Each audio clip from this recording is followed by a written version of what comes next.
Everybody, before we get started into today's video, just want to take a second to say thank you for stopping by to watch, and if you haven't already, hit that subscribe button down below. Should be a lot of fun things coming up. Let's get to the video.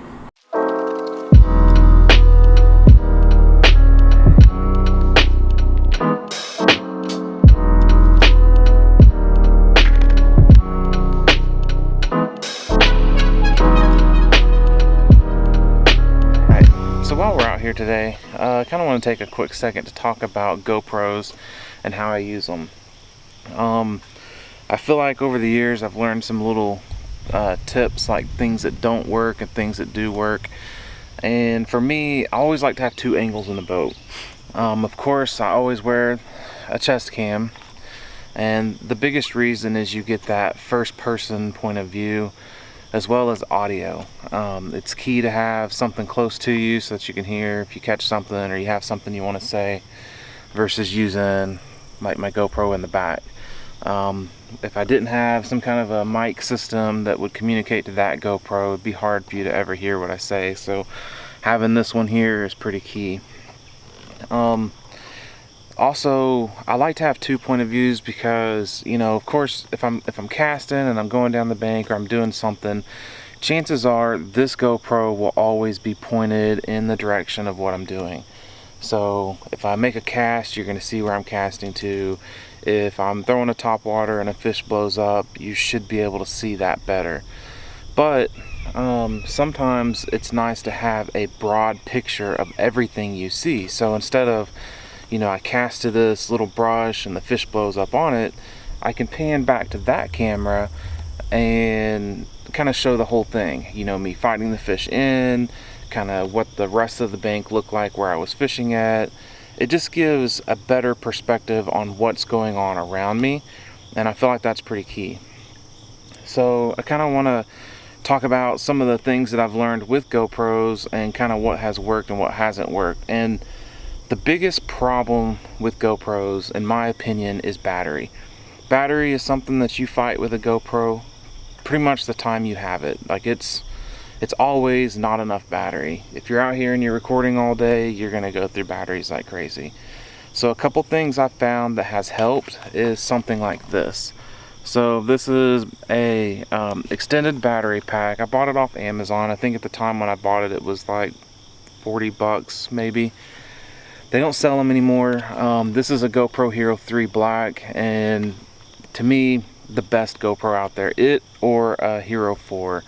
And the reason being is the audio on these are really good, and they have with good color. Color is key. So I have a few GoPros.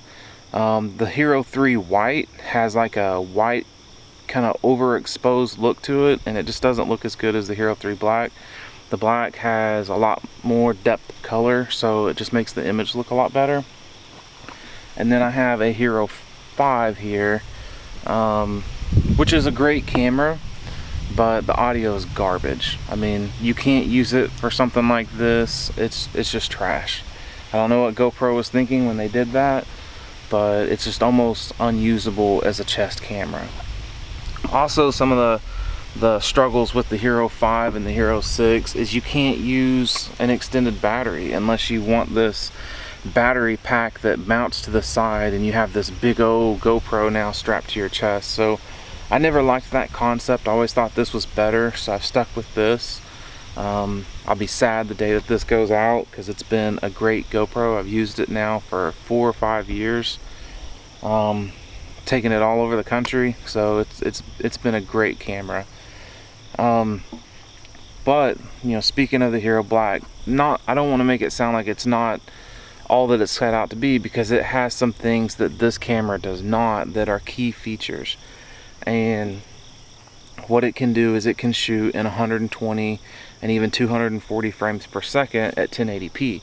So if you want to get that really good slow motion shots, that's the camera, because the max record frame rate on this camera is 60, which is good for an all-around camera. You can slow it down a little bit when you need to, but you just don't have that super slow motion that camera can give.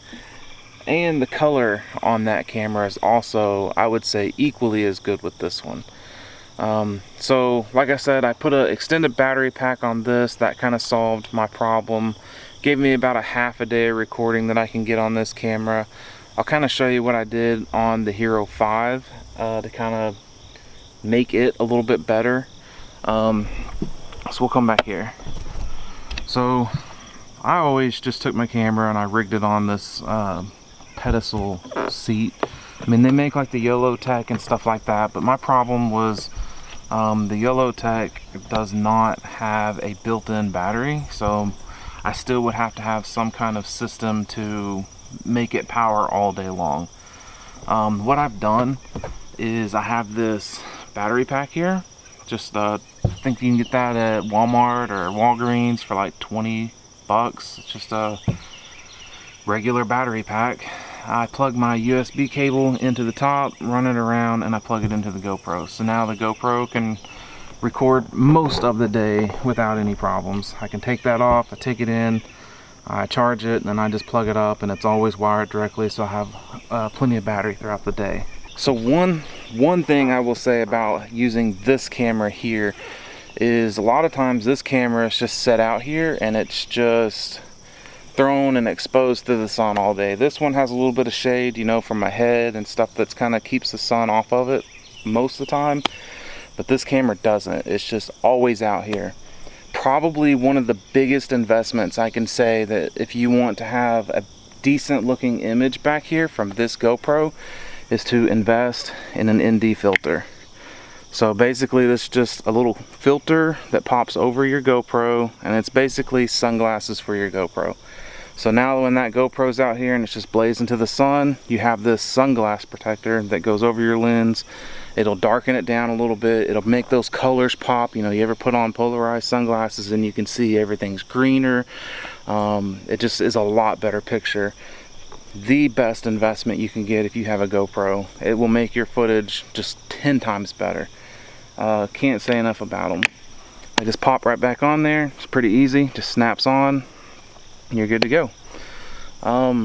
You know, I've put GoPros in other places. You know, I have a motor mount back here. You know, the little piece, I can put a GoPro there. I've got them on the sides of my boat, just in different angles. And that's the best thing about a GoPro, is they're truly unlimited in what you can do with them. They're so small, they can mount to almost anything. You can put them everywhere. You just gotta kind of fine tune them and get them to what's gonna work for you. This is kind of my system. This is what I've done. I always try to keep 2 points in the boat at all times. Like I said, it just kind of gives you something to play. Also, if this camera misses it, maybe that camera got it. So it's just how I do it. Hopefully that's helpful for you. Definitely invest in some of these battery packs and these filters. They'll save you in the long run. You'll be thankful you did it. But yep, it's my GoPro setup in the boat. Just real quick before we go, I'll put links to everything that I use for my GoPro stuff down in the description.